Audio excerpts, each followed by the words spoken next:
Treasure തേടിയിട്ട് ഒരു സംഘം പോകുന്നുണ്ടെന്ന് അറിഞ്ഞിട്ട് അവനിപ്പോ അവരുടെ കൂടെ വന്ന് ജോയിൻ ചെയ്തതാണ്. ഈ ഒരു ടീമിലുള്ള എല്ലാവരും തന്നെ പല പല നാട്ടിൽ നിന്നും പല പല ട്രൈബിൽ നിന്നും ഈ ഒരു ഗ്രൂപ്പിലേക്ക് വന്ന് ചേർന്നതാണ്. ഇവൻ ഈ ഒരു ഗ്രൂപ്പിൽ ചേർന്നിട്ട് ഏകദേശം ഇപ്പൊ 100 ദിവസം കഴിഞ്ഞിട്ടുണ്ട്. എന്നാൽ ഇവൻ കൊന്ന കണക്ക് നോക്കുകയാണെന്നുണ്ടെങ്കിൽ അത് ഏകദേശം 150ന്റെ മുകളിൽ വരും. എല്ലാം ആ ഒരു ട്രഷറിന് വേണ്ടി മാത്രമാണ്. ഇവർ തെരഞ്ഞു പോകുന്ന ആ ഒരു ട്രഷർ വില്ലേജിലെ ബിൽഡിങ്ങുകളുടെ മേൽക്കൂര വരെ സ്വർണത്തിലാണ് നിർമ്മിച്ചത് എന്നൊക്കെയാണ് ഇവർ കേട്ടിട്ടുള്ളത്.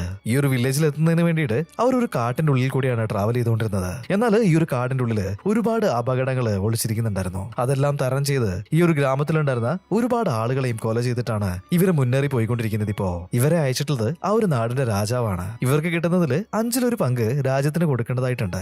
അതുകൊണ്ട് തന്നെ ഇവരെല്ലാരും ശരിയായിട്ട് ജോലി ചെയ്യുന്നുണ്ടോ, ആരെങ്കിലും എന്തെങ്കിലും ക്രൈം ചെയ്യുന്നുണ്ടോ, അങ്ങനെയുള്ള കാര്യങ്ങളൊക്കെ അറിയാൻ വേണ്ടിയിട്ട് ഇവരുടെ കൂട്ടത്തില് ഉൽസാമ എന്ന് പറഞ്ഞിട്ടുള്ള ഒരാളെ രാജാവ് അയച്ചിട്ടുണ്ടായിരുന്നു. ഇവന്റെ കയ്യിൽ എപ്പോഴും ഒരു ഡയറി ഉണ്ടാവും. ഓരോ ദിവസം നടക്കുന്ന കാര്യങ്ങൾ അവൻ അതിൽ കൃത്യമായിട്ട് തന്നെ നോട്ട് ചെയ്ത് വെക്കുന്നുണ്ടായിരുന്നു. ഈ ഒരു ഗ്രൂപ്പിനെ ലീഡ് ചെയ്യുന്നത് ഗവർണർ ലിൻഡൂസ എന്ന് പറഞ്ഞിട്ടുള്ള ഒരാളായിരുന്നു. ഒരുപാട് വർഷങ്ങൾക്ക് മുന്നേ ഇദ്ദേഹം മിലിറ്ററിയിലായിരുന്നു വർക്ക് ചെയ്തുകൊണ്ടിരുന്നത്. ഇപ്പൊ റിട്ടയർ ആയതിനു ശേഷമാണ് ഇദ്ദേഹം ഇങ്ങനെ ഒരു ഗ്രൂപ്പ് ഉണ്ടാക്കിയിട്ട് ആ ഒരു ട്രഷർ തേടി പോകുന്നത്.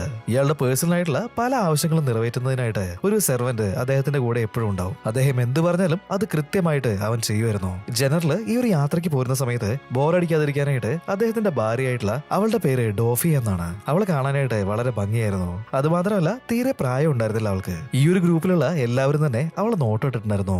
മെയിൻ ആയിട്ട് ഈ ഒരു ഗവർണർ മെൻഡോസയുടെ റൈറ്റ് ഹാൻഡ് ആയിട്ടുള്ള ജോൺ ആണ്. ഈ ഒരു ഗ്രൂപ്പിനെ മുഴുവനായിട്ട് ലീഡ് ചെയ്യുന്നത് ഗവർണർ ആണെങ്കിൽ പോലും മെയിൻ ആയിട്ട് യുദ്ധവും അറ്റാക്കുകളും അങ്ങനെയുള്ള കാര്യങ്ങളൊക്കെ ചെയ്തുകൊണ്ടിരുന്നത് ജോൺ തന്നെയാണ്.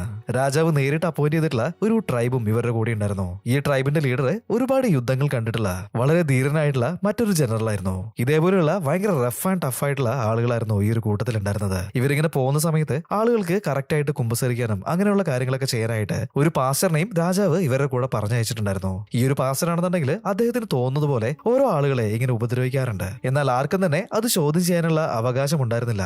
അങ്ങനെയൊക്കെ ഇവരുടെ ആ ഒരു ടീം മുന്നോട്ടേക്ക് പോയിക്കൊണ്ടിരിക്കുകയാണ്. അങ്ങനെ ഇവർ പോയിട്ട് ഒരു പ്രത്യേക ഭാഗത്ത് എത്തിക്കഴിഞ്ഞപ്പോ ഇവരുടെ കൂടെയുള്ള ഒരാൾക്ക് എന്തോ ഭയങ്കര നെഗറ്റീവായിട്ട് ഫീൽ ചെയ്യാനായിട്ട് തുടങ്ങിയിട്ടുണ്ട്. അതുകൊണ്ട് തന്നെ ഇപ്പൊ ബാക്കിയുള്ളവരോട് നിൽക്കാനായിട്ട് പറയാണ് അയാള്. അവനിപ്പോ ഈ ഒരു കാര്യം നേരെ സർജന്റിനോട് പറയുന്നുണ്ട്. സർജന്റ് ആണെന്നുണ്ടെങ്കിൽ ഈ ഒരു ഗ്യാങ്ങിന്റെ ഏറ്റവും ബാക്കിലേക്ക് ഒരാളെ പറഞ്ഞു വിടുകയാണ്.